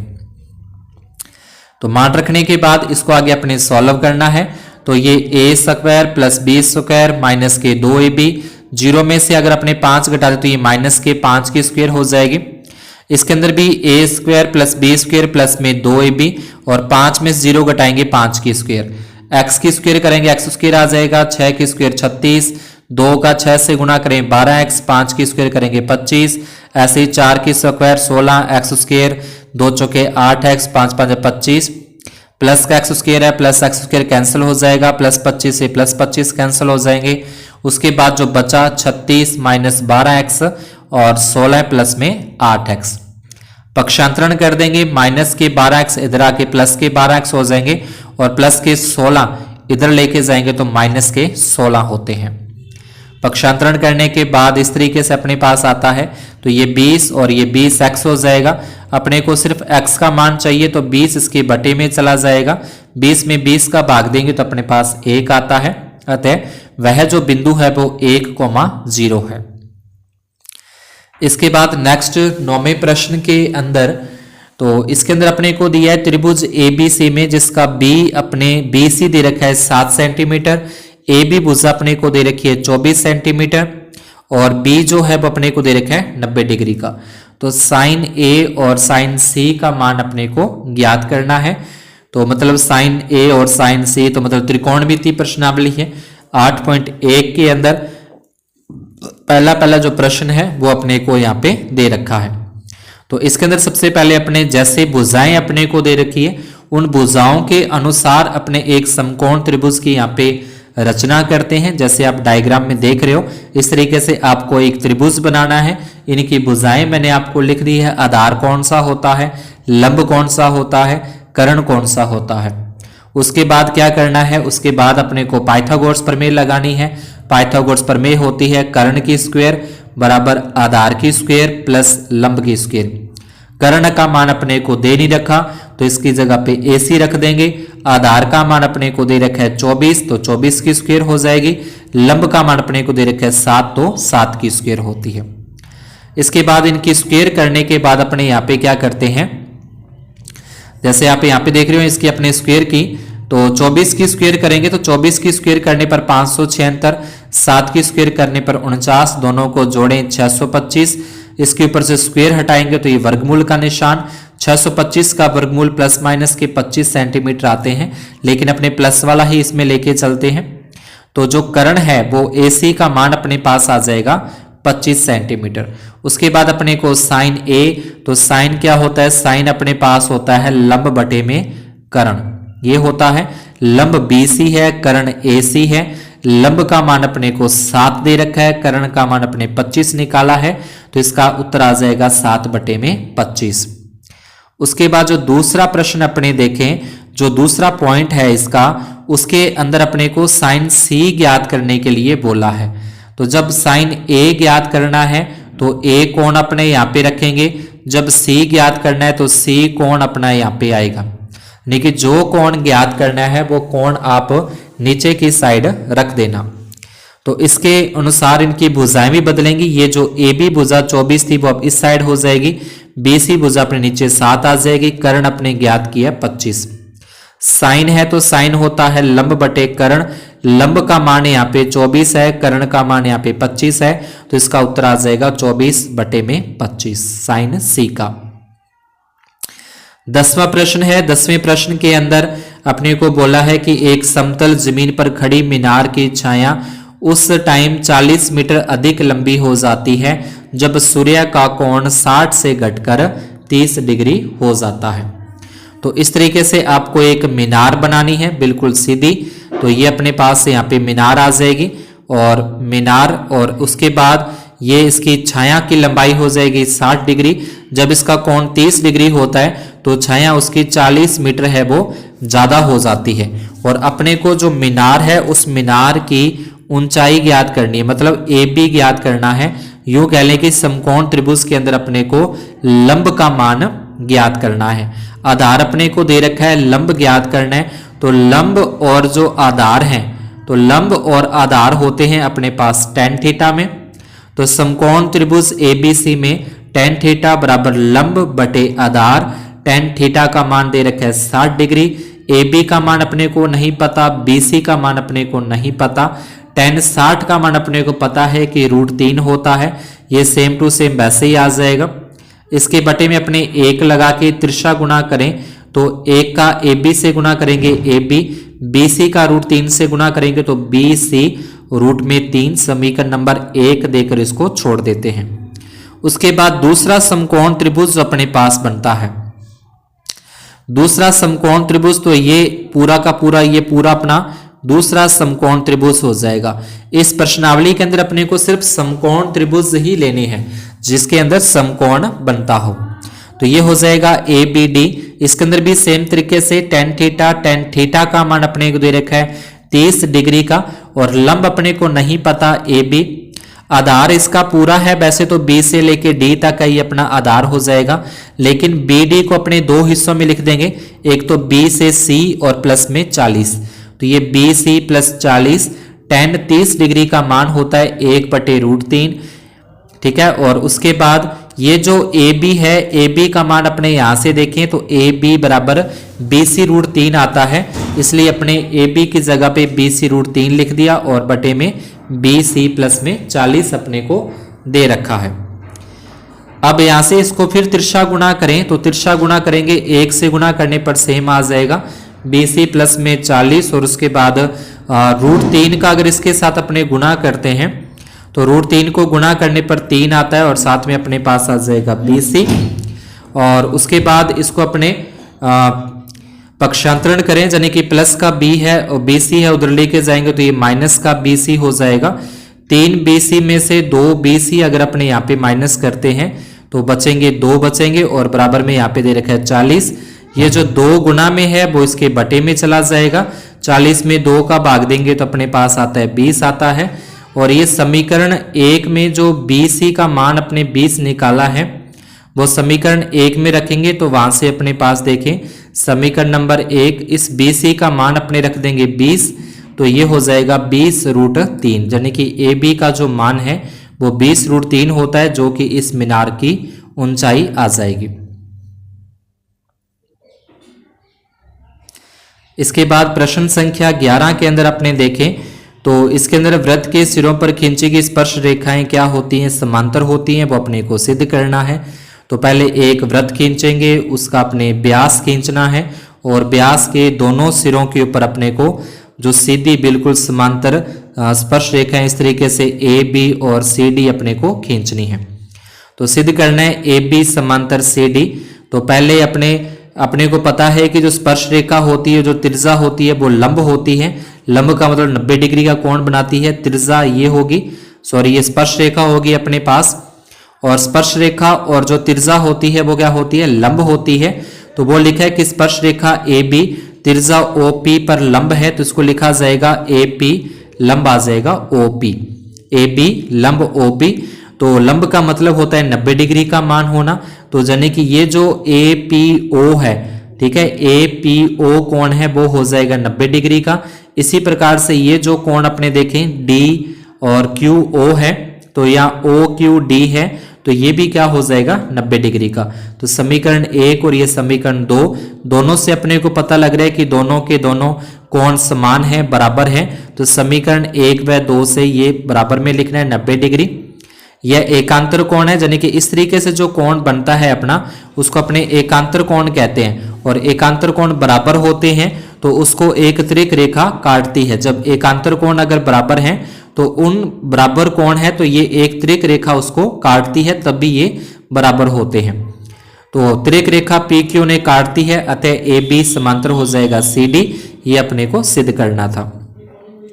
इसके बाद नेक्स्ट 12वां प्रश्न आता है, जिसमें अपने को त्रिज्या का मान दे रखा है 12 सेंटीमीटर, कोण थीटा का मान अपने को दे रखा है 60 डिग्री। अपने को लघु वृत्तखंड का क्षेत्रफल ज्ञात करना है, जिसका ये सूत्र दे रखा है कि पाई आर स्क्वेयर थीटा बटे 360 minus 1/2 r square sine theta होता है। इसमें फिर पाई का मान रखेंगे, ये अपने आर का मान 12 गुना 12 रखना है। उसके बाद थीटा का मान यहाँ पे 60 और बटे में 360 माइनस 1/2। फिर इसके अंदर यहाँ पे जो आर आप देख रहे हो आर स्क्वेयर, तो 12 गुना 12 साइन और थीटा का मान आ जाएगा 60। यहाँ पे 0 से ये 0 कट जाएगी, फिर 6 एकम 6 और 6 के पाड़े से 36 पे कट जाएगा। उसके बाद फिर 6 एकम 6 और 6 दूने 12 कटते हैं, लेकिन 22/7 गुना 12 गुना में 2, इधर भी अपना ये कट जाएगा 2 के पाड़े से 6 पे, तो ये हो जाएगा 6 गुना 12 और साइन 60 का मान होता है √3/2। ये 2 से फिर अपने कट कर देंगे तो ये हो जाएगा 3, तो ये 12 3 36 √3 होते हैं। और इन तीनों का अगर अपने गुना करते हैं 22 गुना 12 गुना 12, तो ये 568/7। यहाँ तक कर दोगे तो यहाँ तक भी अपना उत्तर सेंटीमीटर में सही है। आगे अगर अपने को सॉल्व करना है तो आगे क्या करना है, फिर इसके बाद 568 के अंदर अपने 7 का भाग दें तो ये 81.142 आता है। √3 का मान होता है 1.732, तो इसका मान अगर अपने रखें और उसके बाद 36 के साथ गुना करें तो ये 62.353, दोनों को आपस में माइनस किया जाएगा तो यह आ जाएगा 18.789 सेंटीमीटर स्क्वायर। ये लघु वृत्तखंड का आता है। उसके बाद संगत दीर्घ वृत्तखंड का क्षेत्रफल निकालना है, तो जो कि सूत्र हो जाएगा वृत्त का क्षेत्रफल माइनस लघु वृत्तखंड का क्षेत्रफल। दोनों के सूत्र लगा दिए। वृत्त का होता है पाई आर स्क्वायर, लघु वृत्तखंड का होता है जो ऊपर अपने लगाया वही सेम आ जाएगा। पाई का मान 22/7, आर का मान 12 गुना 12। ये जो ऊपर अपने निकाला था वही वापस मैंने यहाँ पे रख दिया है। जो ऊपर सॉल्व किया था ना वो पूरा सॉल्व ना करके जो उत्तर आया था वही यहाँ पे रख दिया। अब इसको 12 को 12 से गुना करें 144, 144 को 22 के साथ गुना करें 3168/7 है। उसके बाद माइनस के 568 और ये माइनस हो जाएगा अपने पास प्लस, और ये 36 √3 और इसके बटे में 1। अब 7 यहाँ पे लघुत्तम लेने के बाद फिर अपने इसको सॉल्व करते हैं। तो यहाँ पे 7 का 7 यानी कि 7 में पहले 7 का भाग देते हैं, 1 पे जाएगा, 1 का इसके साथ गुना कर दिया। फिर 7 में 7 का भाग देंगे, 1 पे जाएगा, 1 को इसके साथ गुना कर दिया। फिर 1 का भाग देंगे 7 में, 7 पे जाता है, 7 को 36 के साथ गुना करेंगे 252 और √3 आता है। अब इसके बाद इसको घटा देंगे, दोनों को आपस में माइनस करें तो 2600 और ये आगे जैसा है वैसा का वैसा ही। यहां तक कर दोगे तो ये भी आपका उत्तर सही है, ये भी सही हो जाएगा। और अगर इसको आगे सॉल्व करना है, इसमें मान वगैरह रख के अगर अपने को सॉल्व करना है तो वो भी आप कर सकते हैं। 13वां प्रश्न के अंदर बोला है कि दीवार की लंबाई अपने को दे रखी है, ठीक है। दीवार की लंबाई 5 मीटर, चौड़ाई 30 सेंटीमीटर, ऊंचाई 3 मीटर और ईंट की लंबाई चौड़ाई ऊंचाई अपने को दे रखी है। देखिए एक दीवार बनाने में इस माप की कितनी ईंटों की आवश्यकता होगी वो अपने को ज्ञात करना है। तो इसके अंदर आयतन के सूत्र लगते हैं। ईंट है वो भी घनाभ के आकार की होती है, दीवार जो है वो भी घनाभ के आकार की होती है। तो यहाँ पे आ जाएगा दीवार का आयतन मतलब घनाभ का आयतन। तो घनाभ के आयतन का सूत्र होता है लंबाई गुना चौड़ाई गुना ऊंचाई, और ईंट का भी सेम आ जाएगा। अब ऊपर वाले जो अपने को दे रखे हैं, दीवार की लंबाई 5 मीटर है, तो इसको सेंटीमीटर में बदलें तो 5 मीटर का 500 सेंटीमीटर होता है। ये सेंटीमीटर में दे रखा है, इसको भी सेंटीमीटर में बदलें तो ये अपने पास आ जाएगा 300 सेंटीमीटर आता है। ये मान रख दिए, लंबाई होगी, ये चौड़ाई होगी, ये ऊंचाई होगी, बटे में लंबाई चौड़ाई और ऊंचाई। अब इसकी जीरो में जैसे 1 0 से ये 1 0 कटेगी, फिर ये इससे 0 कट जाएगा। उसके बाद फिर आगे अपने देखें तो अगर अपने ये 5 से काटे, 5 एकम 5 और ये 15 5 75 होते हैं, देखिए इसको अपने 1.5 यहाँ पे रख सकते हैं, पॉइंट का पॉइंट। अब 1.5 का इस 30 में भाग दें, इस 30 के अंदर अगर अपने 1.5 का भाग देते हैं तो ये अपने पास जाएगा, ये चला जाता है 2 पे चला जाता है, ठीक है। 15 दूना 30 और एक संख्या छोड़ के पॉइंट था इसलिए 0, ये हो जाएगा 20। 20 का अगर अपने 300 के साथ अगर अपने गुना करते हैं,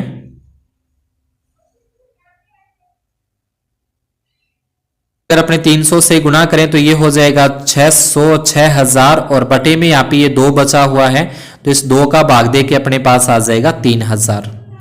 या फिर इसको दोबारा से देख लें, ये 0 से 0 ये कटेगी, फिर ये 0 से ये 0 कटेगी। अगर इस पॉइंट को अपने खत्म भी कर दें तो 1 0 ऊपर और आ जाती है पॉइंट हटाने पर। उसके बाद देखें तो ये 5 के पाड़े से 5 एकम 5 और 15 5 75, फिर 15 एकम 15 15 दूना 30, और ये 2 से ये 2 कट गया तो अकेला 3000, तो मतलब 3000 ईंटों की आवश्यकता है। उसके बाद 14वें प्रश्न के अंदर अपने को माध्यक ज्ञात करना है।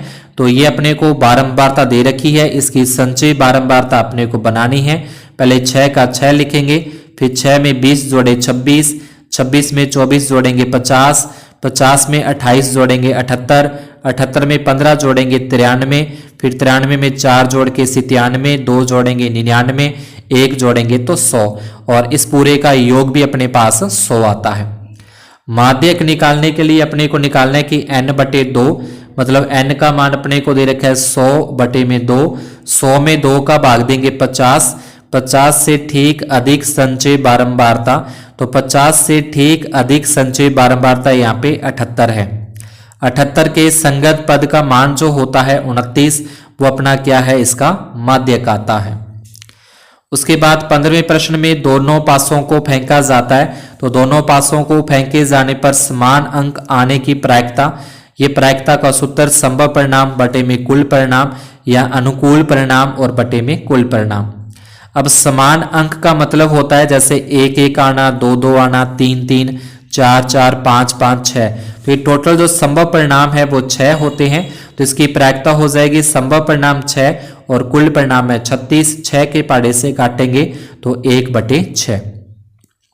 अंकों का योग 7 होने की प्रायिकता बतानी है, तो ये जो है इनको प्लस करने पर 7 आते हैं और किसी को प्लस करने पर 7 नहीं आते, तो ये भी संभव परिणाम 6, तो इसका भी वैसे ही 6/36 मतलब 1/6 होता है।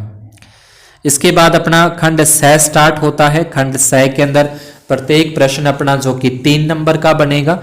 तो इसके अंदर 16वें प्रश्न के अंदर अपने को कल्पित माध्य विधि से इसको माध्य ज्ञात करना है, कल्पित माध्य विधि से। तो ये सारणी अपने को बुक में जो दे रखी थी, ठीक है, उस सारणी को अपने पहले लिखा। एक वर्ग अंतराल अपने को दे रखा था, एक बारंबारता अपने को दे रखी थी। इससे अपने निकालना है x का मान। तो x का मान निकालने के लिए इन दोनों को प्लस करना है। पहले 10 और 25 को जोड़ें, प्लस करें 35, 35 में 2 का भाग दें 17.5, फिर ऐसे ही 25 और 40 को जोड़ें 65, 65 में 2 का भाग लगाएं, 2 का भाग दें तो 35.5, ऐसे ही आगे जोड़ के दोनों को 2 का भाग देना है, मतलब इनका मध्य का मान निकालना है, इनके बीच की संख्या निकालनी है। तो ये सारी की सारी इस तरीके से अपने पास आ जाती है। अब कल्पित माध्य है तो इसमें से कोई भी एक संख्या को कल्पित माध्य मानना है, जैसे कि माना कि कल्पित माध्य a बराबर 47.5, जो कि इस में से अपने को x वाले मान में से कोई भी एक संख्या, ऊपर से नीचे तक कोई भी एक संख्या आपको कल्पित माध्य मान के चलना है। उसके बाद d का मान निकालना है। तो d का मान निकाल के जो d का मान निकालना है तो उसके लिए अपने को x में से a माइनस करना है। जैसे x का मान अपने को दे रखा है 17.5, इसमें से a का मान जो कल्पित माध्य है अपने पास 47.5, वो माइनस करने हैं। तो 17.5 में से अगर अपने 47.5 माइनस करें तो अपने पास माइनस के 30 बचेंगे। ऐसे ही फिर 32.5 में से 47.5 माइनस करें, माइनस के 15, फिर 0। अब 62.5 में से 47.5 घटाएं तो 15। तो ये पूरी की पूरी x वाली लाइन में से जो अपने कल्पित माध्य माना है उसको माइनस करना है। माइनस करके d वाला अपने कॉलम बनता है। उसके बाद एफ डी करना है। ये f है और ये d है, दोनों का गुणा करेंगे। तो दोनों का गुणा अगर अपने यहाँ पे करते हैं तो ये अपने पास आ जाएगा 20 × 60 आ जाएगा। उसके बाद फिर 3 का और 15 का गुणा करते हैं तो 45 आता है। फिर 7 का 0 से गुणा करें 0, फिर 6 का 15 से गुणा करें 90, फिर 6 का 30 के साथ गुणा करें 180, ऐसे फिर 6 का 45 के साथ गुणा करें 270। अब प्लस वाली संख्या जोड़ी तो 540 बनता है और माइनस वाली संख्या अगर अपने जोड़ते हैं यहाँ पे तो माइनस वाली अपने पास आ जाएंगी 105 आती है। ठीक है, उसके बाद क्या करना है तो उसके बाद जो ये प्लस की संख्या 540 और ये माइनस की संख्या अपने पास यहाँ पे थोड़ी सी मिस्टेक हो गई है, तो ये 105 अपने पास आ जाएगा। अब दोनों का अंतर लें, 540 में से 105 अगर अपने घटाते हैं तो यहाँ पे अपने पास बनेगा 10 में से 5 गए 5, फिर ये 3 और उसके बाद 5 में से 1 गया 4, यानी कि 435। ठीक है, 435 बचेंगे और 435 अपना क्या है, सिग्मा एफ डी का मान है। 435 सिग्मा एफ डी का, और इस एफ का योग करेंगे तो एफ का योग आ जाएगा, सिग्मा एफ का मान 30 आता है। तो इसके बाद सूत्र लगाना है कल्पित माध्य विधि का कि a plus sigma F D बटे में सिग्मा एफ। a का मान 47.5 है और एफ डी का मान जो अपने पास आया था 435, वो रखना है। अब 435 के अंदर आपको 30 का भाग देके जो उत्तर आता है वो जोड़ना है 47.5 के अंदर। तो ये दो स्टेप थोड़ा सा मिस्टेक हो गया, इसको आप सही कर लेना। इसके बाद आगे इसके अथवा में अपने को दे रखा है, अथवा के अंदर अपने को इसका माध्यक ज्ञात करना है। जैसे माध्यक, एक माध्य होता है, एक बहुलक और एक माध्यक। तो अपने को इसका माध्यक ज्ञात करना है जो अथवा के अंदर अपने को प्रश्न दे रखा है। तो माध्यक ज्ञात करने के लिए अपने क्या करते हैं, CF बनाते हैं। तो CF ये 3 का 3 आ जाएगा, 3 में 5 जोड़े 8, 8 में 10 जोड़ेंगे 18, फिर 18 में 8 जोड़े 26। तो ऐसे नीचे वाली संख्या इसमें जोड़ते जाएंगे, 33, फिर 37, 40। और इस पूरे का अगर अपने योग करें, इस पूरे को अगर अपने प्लस करें तो इसका उत्तर भी अपने पास 40 आता है। ये आ जाएगा n का मान, n बराबर 40 आ जाएगा। तो इसको लिखा जाएगा इस तरीके से कि n बटे 2 बराबर 40 बटे 2। 40 में 2 का भाग दें 20, तो 20 से ठीक अधिक संचय बारंबारता, तो 20 से ठीक अधिक संचय बारंबारता 26। 26 के संगत पद का मान है 8, ये 8 हो जाएगा। ये L का मान हो जाएगा 55। इसमें जो अंतर है 15 का, तो जो अपने H का मान है वो अपने 5 का, तो H का मान अपने पास आ जाएगा 5। F यानी कि बारंबारता F का मान है, L का मान 55, H का मान 5 और CF इससे ठीक ऊपर वाली संख्या जो सबसे जो अधिक संख्या आई है 26, इससे ठीक ऊपर वाली। तो ये CF का मान अपने पास आ जाएगा 18। ये माध्यक ज्ञात करने का सूत्र है L प्लस n बटे 2 माइनस CF बटे F गुना H। L का मान रखा 55, n बटे 2 का मान जो यहाँ से निकाला था 20, CF का मान अपने यहाँ पे है 18 बटे में F का मान 8 आ जाएगा, गुना में H का मान 5 है।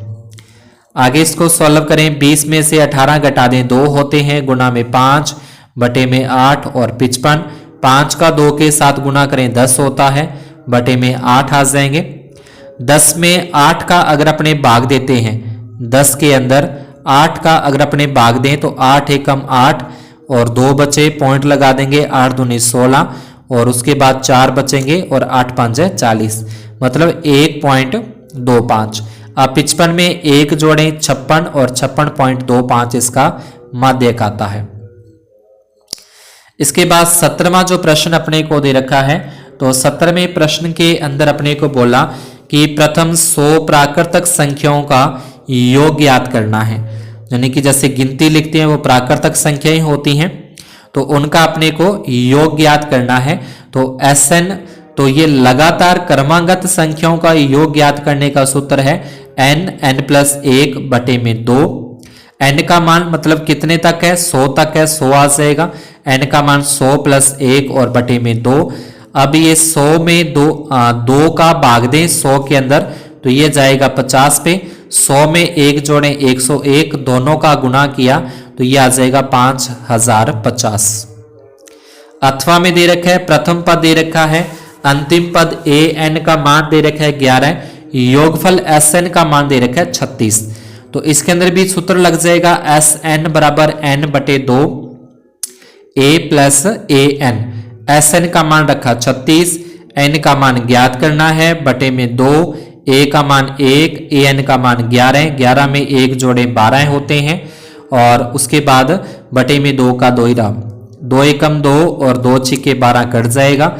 अब ये जो 6 गुना में था वो 36 के बटे में चला जाएगा, 36 में 6 का भाग देंगे तो n का मान यहाँ पे पदों की संख्या वो 6 आती है। अब 18वें प्रश्न के अंदर तो ये अपने को एक रेखाखंड है, रेखाखंड को जोड़ने वाला जो बिंदु है वो उसको त्रिभाजित करते हैं। तो त्रिभाजित करने वाले बिंदुओं के निर्देशांक अपने को ज्ञात करने हैं। तो यहाँ पे एक आप देख रहे हो, P से लेके Q तक एक रेखा खींची, ये P बिंदु है और लास्ट में यहाँ पे Q बिंदु है। PQ को विभाजित करने वाले दो बिंदु, एक C आ जाएगा, एक D आ जाएगा। तो C बिंदु तो 1:2 मतलब 1 है और इधर ये 2 है, ये तो इधर 2 हो गए और आगे 1 ही है, तो 1:2। और D बिंदु के लिए देखें तो ये अपने पास आ जाएगा 2:1 आता है। तो पहले अपने क्या करते हैं, पहले इसके अंदर अपने करेंगे कि इस बिंदु को, इस C बिंदु के निर्देशांक निकालते हैं। तो एक बार इसको छोड़ देते हैं तो अपने पास ये आ जाएगा कि P बिंदु और एक Q बिंदु और C बिंदु के निर्देशांक निकालने हैं। तो यहाँ से x1 का मान 3, y1 का मान 4, x2 का मान 4, y2 का मान 5 आ जाएगा, m1 का मान 1 और m2 का मान 2। ये सारे के सारे जो मान अपने निकालते हैं वो यहाँ पे लिख दिए। विभाजन सूत्र से अंत्य विभाजन सूत्र से बिंदु C के निर्देशांक और विभाजन सूत्र वाला m वाला अपने सूत्र लगाएं, x बराबर m1 x2 plus m2 x1 बटे में m1 प्लस m2। तो m1 का मान अपने को 1 दे रखा है, x2 का मान 4 दे रखा है, m2 का मान 2, x1 का मान -1 बटे में m1 प्लस m2 होते हैं। इसका गुणा किया, 4 को 1 से गुणा करेंगे 4, 2 को 3 से गुणा करेंगे 6 बटे में 3, 6 में से 4 घटाए -2 बटे 3, x का उत्तर आ जाएगा। इसी प्रकार से फिर y वाले सूत्र से करें तो ये m1 y2 plus m2 y1 और बटे में m1 m2। यहाँ से m1 का मान 1 है, m2 का मान देखिए 2 है, फिर y2 का मान, तो y2 का मान अपने पास 5 आ जाएगा और y1 का मान अपने पास 4। ये सारे के सारे मान इस सूत्र में रख दिए। 5 को 1 से गुणा करें 5, 4 को 2 से गुणा करें 8, 2 में 1 जोड़ें 3, तो 5 और 8 13, 13 बटे 3 ये अपने पास y का उत्तर आता है। तो जो C बिंदु है, C बिंदु के ये निर्देशांक आ जाते हैं। इसी प्रकार से फिर जो दूसरा D बिंदु था, D बिंदु के लिए 2:1 लेके इसको सॉल्व करना है। तो ये सिंपली मैंने शॉर्टकट में सीधा बिना सूत्र लगाए m1 का मान 2, x2 का मान 4, m2 का मान 1, x1 का मान -3, 4 को 2 से गुणा करें 8, -3 करें 5 और बटे में 3। इसी प्रकार से y के लिए आ जाएगा m1 y2 plus m2 y1। इसको सॉल्व करेंगे तो 14 बटे 3, तो ये अपने पास आ जाएंगे बिंदु D के निर्देशांक 5 बटे 3 और 14 बटे में 3। इसके अथवा के अंदर अपने को दे रखा है एक कि P बिंदु के निर्देशांक अपने को ज्ञात करने और इसका अनुपात भी अपने को ज्ञात करना है। देखिए ये जो -3P है ये A और B को किस अनुपात में विभाजित करता है और P के निर्देशांक में निकालने हैं। तो यहाँ पे अपने को ये देखें पहले अंत्य विभाजन सूत्र से C के निर्देशांक, ये सूत्र लगा दिया अपने x वाला। तो यहाँ पे जो ये अनुपात ना देके उसने x का अपने को मान दे दिया कि ये x का मान है -3, m1 का मान और m2 का मान अपने को नहीं पता, x2 का मान ये हो जाएगा -2, x1 का मान हो जाएगा -5। सूत्र लगाया, सूत्र में मान रख दिए। अब ये जो बटे में m1 m2 था वो इसके गुणा में चला जाएगा, तो ये इसके गुणा में लिख दिया आपने और बराबर में 2 का -2 का m1 से गुणा करें -2 m1, 5 का m2 से गुणा करें तो -5 m2। इसी प्रकार से ये जो बाहर 3 है, 3 का अंदर गुणा हो जाएगा 3 m1 और 3 ही m2, माइनस के हैं तो माइनस के। इसके बाद फिर अपने को करना है पक्षांतरण करें, तो ये -2 m1 बराबर से इस तरफ लेके गए तो प्लस के, और ये -3 m2 इधर आके प्लस के, तो ये आ जाएगा अपने पास यहाँ पे। फिर -3 में से +2 घटाएं तो -1, -5 में से +3 घटाएं तो -2, m1 बटे m2 का अनुपात अपने को निकालना है, तो यहाँ पे आ जाएगा -2, यहाँ पे 1 ले सकते हैं, तो ये 1 इसके बटे में आ जाएगा। 2 में 1 का भाग देंगे 2 बटे 1 ही, माइनस माइनस प्लस हो जाएगा, लेकिन 2:1 अपने पास इसका अनुपात निकल जाता है। उसके बाद अपने को P का मान निकालना है, तो P जो बिंदु है, P बिंदु Y के स्थान पर आया है, P बिंदु Y के स्थान पर आया है, तो Y वाला सूत्र इसमें अपने लगाते हैं और इसमें m1 की जगह पे 2 रखना है, m2 की जगह पे 1 रखना है, y1 की जगह पे -4 और y2 की जगह पे +3। ये मान इसमें रख देंगे, मान रख के इसको सॉल्व करते हैं तो 6 में से 4 घटा देंगे 2 और बटे में आ जाएगा 3, यानी कि y बराबर अपने पास आते हैं 2/3 आते हैं। इसके बाद प्रश्न संख्या 19 से में अगर अपने देखते हैं तो प्रश्न संख्या 19 के अंदर अपने को दे रखा है कि वृत्त के परिगत एक समांतर चतुर्भुज खींचा है, तो वो सिद्ध करना है कि वो समांतर चतुर्भुज समचतुर्भुज होता है। तो पहले अपने को डायग्राम बनाना है इस तरीके का, और यहाँ लिख देंगे वृत्त के किसी बाह्य बिंदु से खींची गई स्पर्श रेखाओं की लंबाई समान होती है। अर्थात जैसे ये A बिंदु है, तो A बिंदु से एक तो P स्पर्श रेखा, एक S स्पर्श रेखा, तो AP बराबर AS होगी। अगर इस B बिंदु से देखें तो B बिंदु से एक P है और एक Q है, तो ये BP और BQ। इसी प्रकार से C बिंदु से CR और CQ बराबर, इसी प्रकार से D बिंदु से DS और DR बराबर, तो ये चारों बन जाएंगे। अब इसमें ध्यान रखना है कि जैसे P वाले हैं तो एक तरफ हो, R वाले एक तरफ हो, चाहे किस साइड में आ जाए, तो P दोनों एक साइड ही होना चाहिए और R भी एक साइड। ऐसे ही S भी एक साइड में हो और Q वाला भी एक साइड में। लेकिन इसको अपने लिख तो सकते हैं, पर ऐसा ना हो कि जैसे यहाँ पे अपने BQ इधर लिख दें और BP अपने यहाँ पे लिख दें, फिर थोड़ा सा ये योग करने में थोड़ी दिक्कत आती है। तो दोनों सेम रखने एक ही तरफ। उसके बाद लिख देंगे समीकरण 1 2 3 4 को जोड़ने पर, तो ऊपर जो समीकरण अपनी ये बनाई है, इन सभी को इधर वालों को जोड़ेंगे पहले ये, उसके बाद इस साइड वाले को जोड़ देंगे, ये आ जाएंगी। अब AP और BP को अगर जोड़ें तो ये A से P तक है और ये B से P तक है, इसको जोड़ दें तो ये पूरी भुजा बन जाती है AB। इसी प्रकार से फिर ऊपर वाली अपने पास इसको जोड़ेंगे तो ये CD बन जाएगी, तो ये आ जाएगा। उसके बाद अगर अपने AS और DS को जोड़ते हैं तो AD आता है, BQ CQ जोड़ते हैं तो BC आता है। ये समीकरण नंबर 5 आ जाएगी। अब प्रश्न में अपने को दिया है कि जो चतुर्भुज दिया गया है वो समांतर चतुर्भुज होता है, और समांतर चतुर्भुज जिसकी आमने सामने की भुजाएं बराबर माप की होती हैं। बराबर माप की मतलब जैसे ये जो AB है, जितनी AB है उतनी ही CD होगी, जितनी अपनी ये DS है उतनी ही अपनी BC होगी, बराबर माप की। तो कहने का मतलब AB की जगह पे CD लिख सकते हैं, AD की जगह पे अपने BC लिख सकते हैं। ठीक है, ये AB की जगह पे CD रख सकते हैं, AD की जगह पे BC रख सकते हैं। तो समीकरण नंबर 5 जो अपने बनाई है, ये देखिए आप 5 नंबर समीकरण, इसमें ए बी का ए बी रखा, ठीक है, और सी डी की जगह पे वापिस ए बी रख दिया, और इधर भी ए डी का ए डी और बी सी की जगह पे भी ए डी। तो ए बी और ए बी, दो ए बी, ए डी और ए डी, दो ए डी, दो से दो कैंसिल, तो ए बी बराबर आता है ए डी। इसी प्रकार ए बी बराबर ए डी, बी सी बराबर सी डी। तो जिसकी चारों भुजाएं बराबर होती हैं उसको अपने समचतुर्भुज कहते हैं। अतः ए बी सी डी एक समचतुर्भुज है। उसके बाद इसके अथवा में जो दे रखा है तो उसमें ये बताना है कि जो चतुर्भुज है, चतुर्भुज की जो सम्मुख भुजाएं हैं वो केंद्र के ऊपर जो है कोण अंतरित करती हैं, ठीक है, संपूरक कोण अंतरित करती हैं, वो अपने को सिद्ध करना है।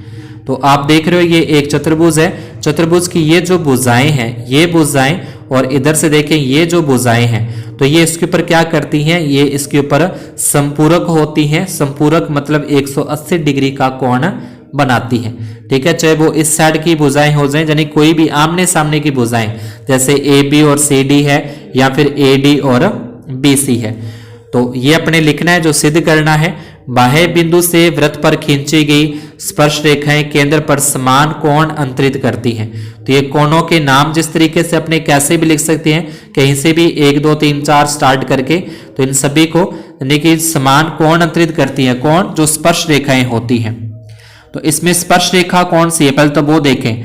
ये बिंदु है जैसे ये वाला, तो इससे स्पर्श रेखा एक तो ये जा रही है, एक इससे स्पर्श रेखा ये। बी बिंदु की बात करें तो बी बिंदु से ये स्पर्श रेखा है और ये भी स्पर्श। तो इसके अंदर अपने पास ये जो 2 नंबर और 3 नंबर आ रहा है, ये दोनों इसी स्पर्श रेखाओं के बीच में आ रहा है। तो 2 और 3 नंबर बराबर होगा 4 और 5 नंबर, 6 और 7 नंबर, 8 और 1 नंबर। इसमें देखें 8 और 1 नंबर आता है, तो 8 और 1 नंबर कोण बराबर होंगे। अब वृत्त के केंद्र पर जो कोण बनता है वो सभी कोणों का योग 360 डिग्री होता है। तो सारे कोण 1 2 3 4 5 6 7 8 सारे कोण बराबर में 360।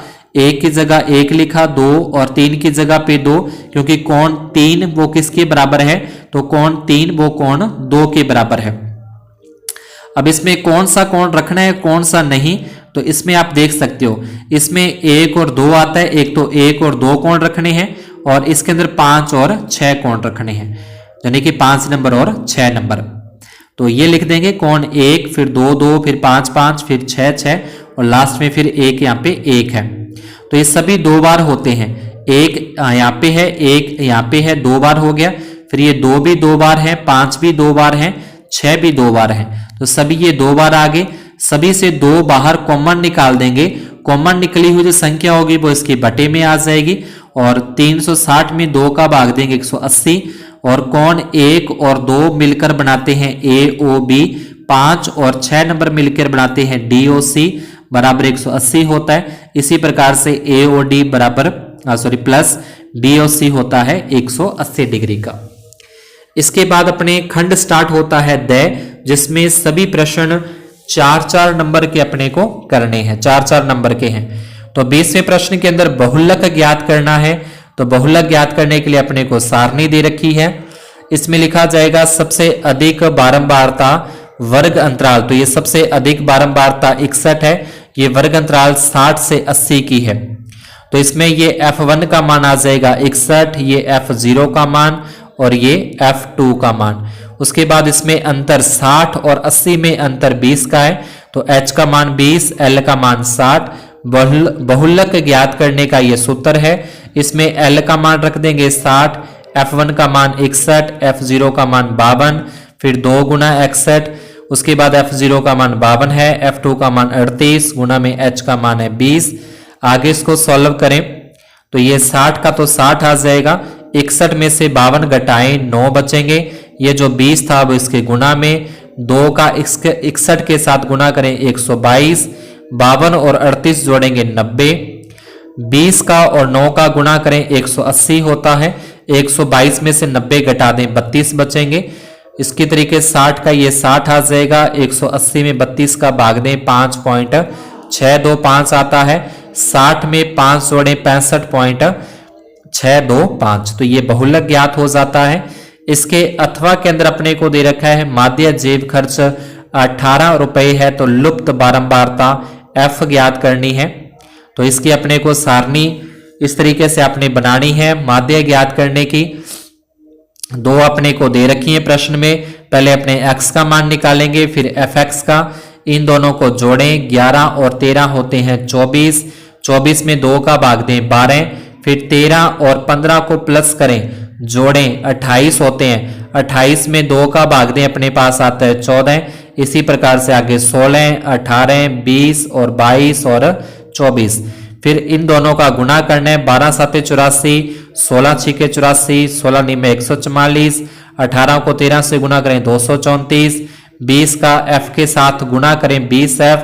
इसी प्रकार से 22 5 110, 24 चौके 96।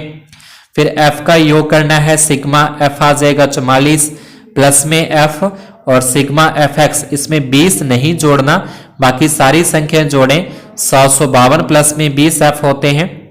समांतर माध्य ज्ञात करने का सूत्र सिग्मा fx बटे में सिग्मा f। समांतर माध्य अपने को दे रखा है 18। सिग्मा fx का मान रखेंगे बटे में सिग्मा f का मान, बटे में 1 लगा के यहां से तिरछा गुणा करना है।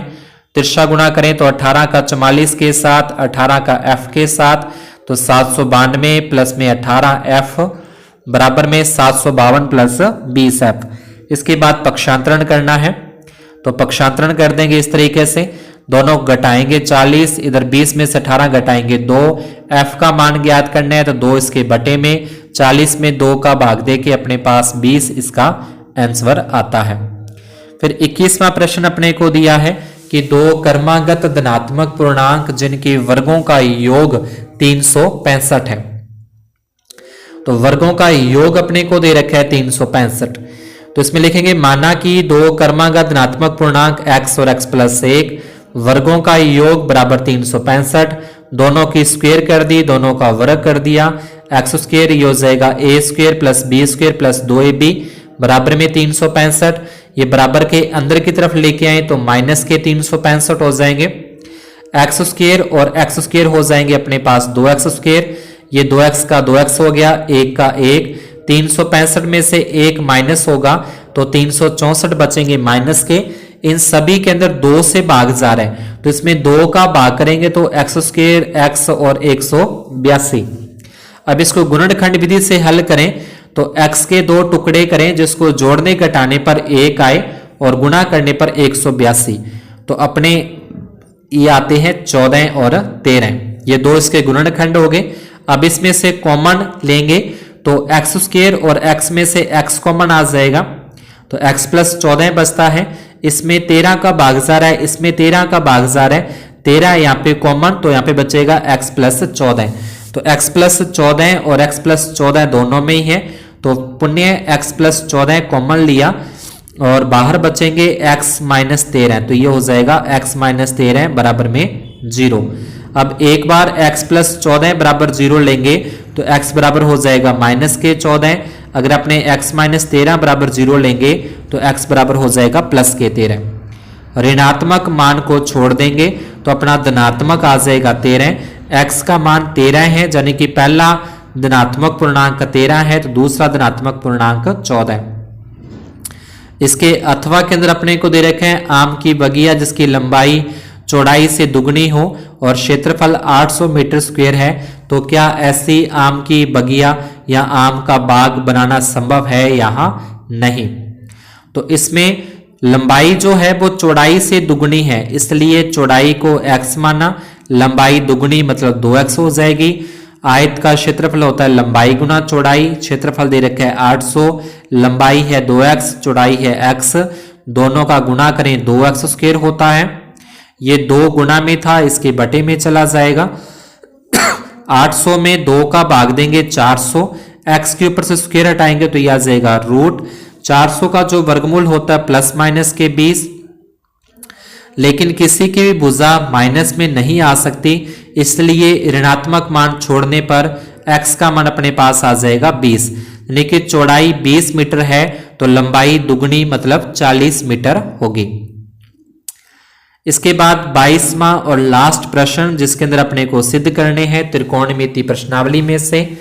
तो इसके अंदर अपने को दे रखा है साइन a माइनस 2 साइन की घात 3a और बटे में 2 cos cube A minus cos A, tan a आगे अपने को प्रूफ करना है। तो इन दोनों में से अपने पहले साइन कॉमन निकाल दें। साइन कॉमन निकालने के बाद बचेगा यहाँ पे 1 और यहाँ बचेंगे 2, साइन स्क्वायर आ जाएगा। इसमें से नीचे वाले में से कोस कॉमन निकालने के बाद ये अपने पास बचता है। यहाँ पे जो 1 है और यहाँ पे जो 1 है, इस 1 को लिख सकते हैं sine square plus cos square बराबर में 1 होता है। देखिए इस 1 की जगह पे अपने क्या लिख देंगे, sine square plus cos square लिख देंगे। तो देखें वापिस ये साइन का यहाँ पे साइन आ गया, इस 1 की जगह पे आ जाएगा sine square plus cos square, ये माइनस 2 साइन स्क्वायर का 2 साइन स्क्वायर, बटे में कोस स्क्वायर आ जाएगा, फिर 2 कोस, ये माइनस 1 है तो इस माइनस 1 की जगह पे अपने माइनस का साइन स्क्वायर और माइनस का कोस स्क्वायर। अब ये कोस स्क्वायर प्लस का है तो प्लस का लिख देंगे। 2 साइन में से 1 साइन स्क्वायर घटाएंगे तो माइनस का 1 बचेगा। फिर ये 2 कोस स्क्वायर में से 1 कोस स्क्वायर घटा देंगे, माइनस कर देंगे तो 1 कोस स्क्वायर बचेगा, माइनस ये साइन का साइन आ गया यहाँ पे। उसके बाद फिर अपने को कट कर देंगे, पूरा का पूरा टर्म कट हो जाती है, साइन बटे कोस बचता है। साइन बटे कोस क्या होता है, tan होता है। तो नहीं कि tan a क्या हो जाएगा, सिद्ध हो जाता है। इसके अथवा के अंदर अपने को दे रखा है 1 की कोस a बटे में 1 plus sign a plus 1 plus sign a और बटे कोस बराबर 2 sec a सिद्ध करना है। तो लेफ्ट हैंड या राइट हैंड साइड लेने पर तो जो अपने को सवाल में दे रखा है वो लिखा, पहले इन दोनों का लघुत्तम लें, 1 प्लस साइन और कोस का लघुत्तम आ जाएगा सेम, कोस का इधर गुणा करना है, कोस की स्क्वायर आ जाएगी, 1 प्लस साइन का करें तो 1 प्लस साइन की होल स्क्वायर। तो इस कोस स्क्वायर का करेंगे तो कोस स्क्वायर आता है, उसके अंदर अपने आइडेंटिटी लगा देंगे सरसमी का, a square plus b square plus में 2ab, बटे में जो है वो सेम टू सेम वैसा का वैसा ही चलता रहेगा। ये साइन स्क्वायर और ये कोस स्क्वायर का मान होता है 1, साइन स्क्वायर और कोस स्क्वायर 1 होता है तो इसकी जगह पे 1 लिख दिया। फिर प्लस में 1 अपने को दे रखा था, 2 साइन a, ये 1 और 1 मिलके 2 हो जाएंगे, आगे वाला सेम 2, इसमें भी 2 है, इसमें भी 2 है, कॉमन निकाल दिया, 1 प्लस साइन बचा। अब 1 प्लस साइन से बटे वाला 1 प्लस साइन कट जाएगा, 2 बटे कोस मतलब 2 sec a होता है। तो ये था अपना कक्षा 10 विषय गणित, जो अपने 2023-24 सेशन का मॉडल पेपर पूरा का पूरा अपने इसको सॉल्व किया। अगर आपको ये सवाल समझ में आए हों, अच्छे लगे हों, तो वीडियो को लाइक जरूर करें, चैनल को सब्सक्राइब जरूर करें, अपने फ्रेंड्स के अंदर ज़्यादा से ज़्यादा शेयर करें। इसका PDF प्राप्त करने के लिए आप अपने इस टेलीग्राम ग्रुप को ज्वाइन कर सकते हो, जो कि इस चैनल के अबाउट के अंदर आपको उसका लिंक मिल जाएगा। धन्यवाद और शुभ दिन।